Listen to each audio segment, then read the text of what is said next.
The Escobar of Lagos, The Rise and Fall of Emeka Najja. Prologue, The Ghost of Banana Island.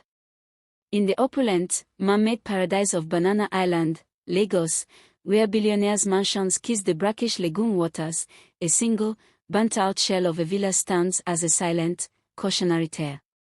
It is a scar on the face of unimaginable wealth, a place where the whispers of the past are louder than the roar of the present. The locals, the drivers, the street hawkers, they point it out with a mixture of fear and reverence.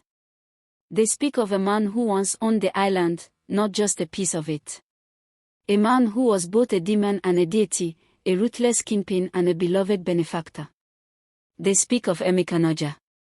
His story is not just a chronicle of crime, it is a foundational myth of modern Nigeria, a saga of ambition, violence, and the intoxicating, corrosive power of money.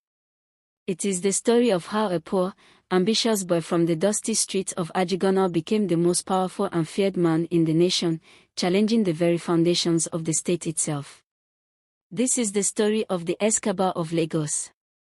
Part 1, The Boy from Ajegunle, The Seeds of an Empire. Emeka Najja was born not with a silver spoon, but with the gritty taste of ambition in his mouth. His childhood was spent in the sprawling, chaotic slum of Ajegunle, a place teeming with life, desperation, and a raw, untamed energy. His father, a struggling schoolteacher, and his mother, a petty trader, worked tirelessly to feed their family, instilling in Emeka a fierce desire for a life beyond the open sewers and corrugated iron roofs. Even as a boy, Emeka exhibited a sharp mind and a natural talent for leadership. He organized the local boys into groups, controlling petty trades in discarded bottles and scrap metal. He saw how the system was rigged, how the politicians in their flowing agbadas drove through the slums in convoys of sleek cars, untouched by the poverty that surrounded them, while his family struggled for a single meal. He vowed that he would never be poor again. His turning point came in his late teens. While dabbling in petty crime, stealing car parts, running small cons, he witnessed the arrival of a new class of criminal, the gutter-to-grace boys. These were young men from backgrounds like his who had suddenly become wealthy, flashing wads of naira notes, driving imported cars, and commanding respect through fear. They were not politicians or businessmen, they were in the illicit drug trade. Nigeria, with its vast, porous borders and sprawling commercial ports in Opopo and Tin Can Island, was becoming a key transit hub for narcotics, particularly heroin, flowing from Asia to Europe and America. Emeka saw the structure. He saw the corrupt customs officials, the complicit police officers, and the desperate, hungry youths willing to take any risk. He didn't want to be a foot soldier, he wanted to be the general. He started small, acting as a lookout and a runner for a local gang. But his ambition was too large for Ajegunle. He needed to think bigger. He dropped out of school, telling his despairing father, "Education is the weapon of the strong to keep the weak in their place. I have found a different weapon." Part 2, The Lagos Syndicate, The Birth of a Kingpin. Emeka's genius lay not in brute force alone, but in his strategic mind. He understood two fundamental Nigerian principles, godfatherism and man no man. He needed a network. His first major move was to befriend a sharp, calculating young man named Tond, the accountant Radibeo. Tond, a university dropout with a brilliant mind for numbers and logistics, saw in Emeka the drive he lacked. Together, they were unstoppable. Emeka's ferocious ambition and street smarts, combined with Tond's cold, analytical precision. Their initial operation was audacious. Instead of relying on the established, risky method of using human mules to swallow condoms filled with heroin, Emeka targeted the port itself. He used his meager savings to bribe a low-level customs official at Tin Can Island port. The bribe was not for a blind eye, but for information. He learned which shipping containers were rarely inspected, which routes were safest. With Tond forging documents and creating shell companies, they began shipping small quantities of heroin hidden inside legitimate exports of Nigerian textiles and cashew nuts. The profits were astronomical. A few thousand naira in bribes yielded millions in return. Emeka quickly reinvested every kobo. He didn't just bribe officials, he owned them. He moved up the chain, from customs agents to senior police officers, and eventually, into the halls of power in Alausa, the seat of the Lagos state government. He perfected the art of settlement. A suitcase full of cash delivered in the dead of night could make any problem disappear. To enforce his will, he built a private army. He recruited the toughest, most disenfranchised young men from Ajegunle, Mushin, and other volatile areas. They were loyal not to Nigeria, but to the money and power Emeka represented. He called them the Black Axis, a name meant to inspire fear. Led by a ruthless, hulking enforcer he named Ibrahim Debo, the Black Axis dealt with rivals, traitors, and uncooperative officials with extreme prejudice. Bodies began to wash up on the shores of the Koromo waters, victims of one-chance killings that everyone knew were the work of Najja's men. By his mid-20s, Emeka Najja was a multimillionaire, though unknown to the public. He had built a sophisticated, vertically integrated criminal empire. He controlled the supply from the ports, the distribution networks across West Africa, and the export routes to Europe and the United States. The Lagos Syndicate was born. Part 3: The Baron of Lagos, Wealth, Power, and Politics. With unimaginable wealth came a desire for legitimacy and public adulation. Emeka moved his base from the shadows of Ajegunle to the upscale suburb of Ikeja GRA, and finally, to his own fortress on Banana Island. His mansion was a garish monument to his success: gold-plated fixtures, imported marble, a private zoo with exotic animals, and a fleet of armored Mercedes-Benz and Range Rovers. He threw legendary parties attended by politicians, celebrities, and star footballers from the Nigerian national team. But Emeka was astute. He understood the power of public perception. He began a calculated campaign to become a modern-day Robin Hood. He built his legend in the ghettos that had bred him. He financed the construction of new blocks in the Ajegunle Primary School, providing books and uniforms for thousands of children. He paved the dirt roads of Mushin, installing streetlights where the government had failed. He handed out cash to the poor, paying hospital bills for the sick and providing seed capital for market women. He would drive through the streets in a convoy, his bodyguards throwing bundles of naira notes out of the window, causing a frenzy of gratitude. The people began to call him the Baron of Lagos, or simply, the Don.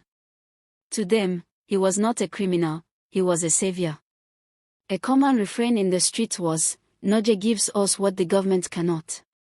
He cultivated this image meticulously, always speaking to the press about the failures of the state and his love for the common man. This popularity bred a new, even more dangerous ambition: political power.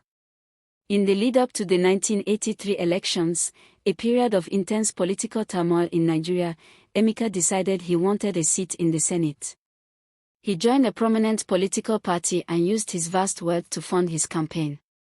He bought votes openly, intimidated opponents, and his black axis ensured his rallies were the most attended.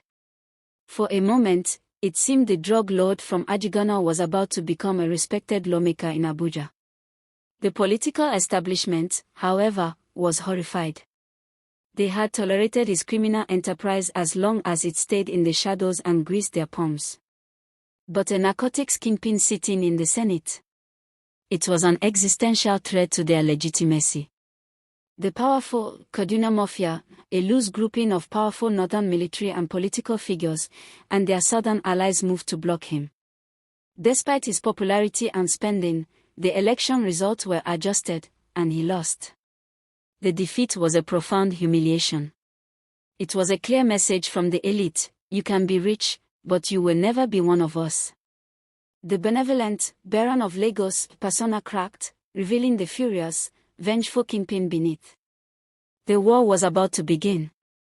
Part 4: The War, a State of Siege. The rejected politician became a declared enemy of the state. Emeka Najja felt betrayed. He had paid off these same politicians for years, and now they dared to snub him. His response was a declaration of total war. He issued a chilling, public ultimatum to the government: leave me to my business, or I will bring this country to its knees. The government, under President Ajua, responded by forming a special task force, led by a stern, incorruptible police officer from the north, Colonel Dikko Muhammad. Its sole purpose was to find and arrest Emeka Najja. What followed was a period of unprecedented terror in Lagos and other major cities. The conflict was not fought on battlefields but on the streets, in the newspapers, and in the minds of the populace. The Reign of Terror. Targeted assassinations. Emeka's Black Axis began a campaign of assassinating high-profile targets. Senior police officers, judges who ruled against his interest, and journalists who wrote exposés on his empire were gunned down in broad daylight.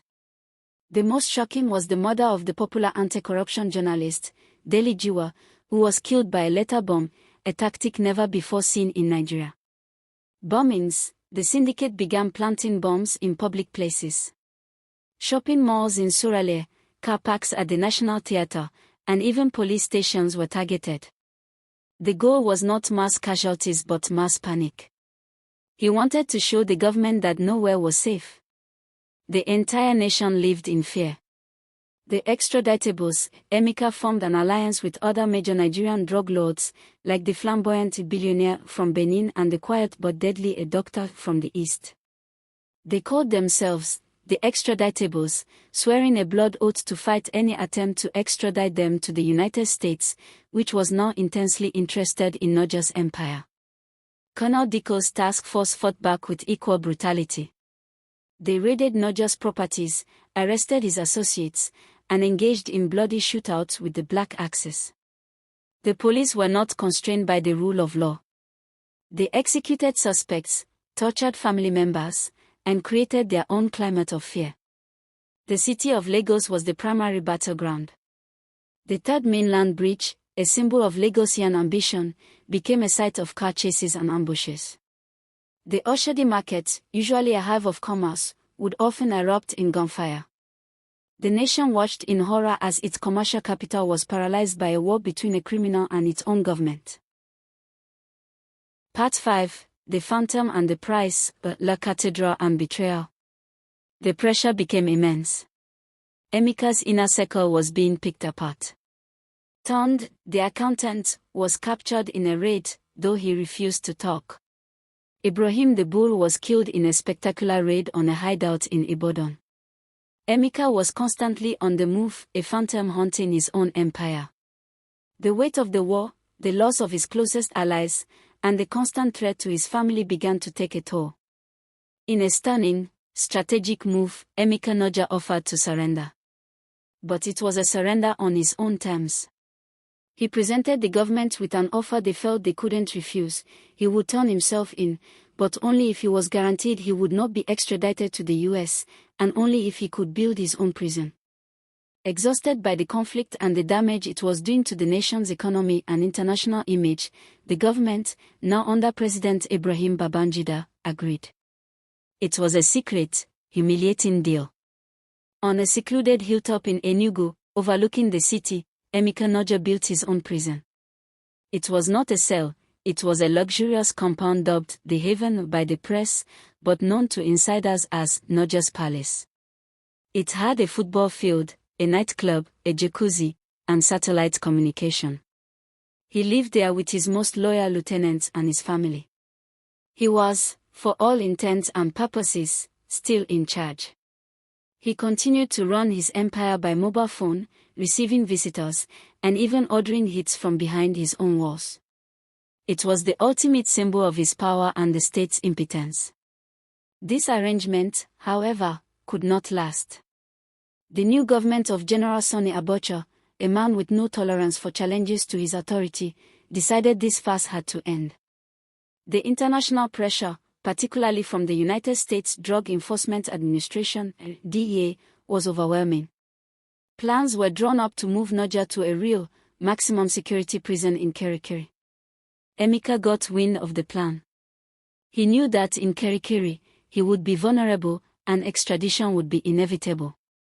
The haven was no longer safe. Part 6. The End of the Road, The Fall of the Dawn. On the day of the planned transfer, July 22, 1993, the streets of Enugu were tense. Emeka Najja, knowing the end was near, made a desperate bid for escape. He and his remaining bodyguards overpowered the few guards stationed outside the compound and fled into the city. It was a chaotic flight. The news spread like wildfire. Najja don waka. Najja has escaped. The entire security apparatus of the nation was activated.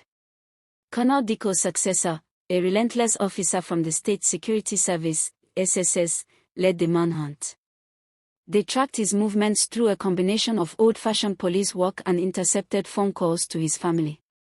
The net closed in on a modest, two-story building in the residential area of GRA, Enugu. Emeka, his longtime bodyguard, and his personal priest were cornered. The building was surrounded by a combined team of SSS operatives and soldiers from the Nigerian army. What happened next is shrouded in myth and controversy. The official story is that a fierce gun battle ensued, and Emeka Najja was shot and killed while trying to fight his way out. The unofficial story, whispered in the markets and motor parks, is that he was executed on the spot, a quiet order from the highest levels of government to ensure the problem of Emeka Najja was permanently solved. When his body was presented to the press, the image was shocking. The mighty Baron of Lagos, the man who had challenged the nation, lay dead on a dirty morgue slab. His life ended not in a glorious last stand, but in a squalid shootout. He was 44 years old. Epilogue: the legacy in the soil. The death of Emeka Najja did not end his story, it merely cemented his legend. In the ghettos of Ajegunle and Mushin, he was mourned as a martyr. To this day, some paint his picture on the sides of danfo buses and dedicate songs to him in the vibrant Niger hip-hop scene. He remains a potent symbol of a certain kind of power, the power to rise from nothing and defy the system, no matter the cost. His empire did not die with him. It fragmented, giving birth to a new, more decentralized generation of criminal organizations that have diversified into cybercrime, oil bunkering, and piracy. The methods he perfected, the systemic corruption, the use of violence for political ends, the blurring of lines between crime and business, have become deeply embedded in the Nigerian underworld and, some would argue, in its political landscape. The burnt-out villa on Banana Island is a pilgrimage site for the curious and the nostalgic. It stands as a stark monument to the darkest and most dramatic chapter in Nigeria's battle with organized crime. It asks a question that still echoes through the bustling, relentless energy of Lagos: was Emeka Najja a monster created by a monstrous system, or was he the monster that revealed the system's true nature? He was a product of his environment, a boy from the slums who saw the hypocrisy of the powerful and decided to beat them at their own game, no matter the moral cost. His story is a Nigerian tragedy, a Shakespearean drama played out with bullets and billions of naira, a permanent stain and a darkly compelling legend in the nation's soul. He was, and forever will be, the Escobar of Lagos.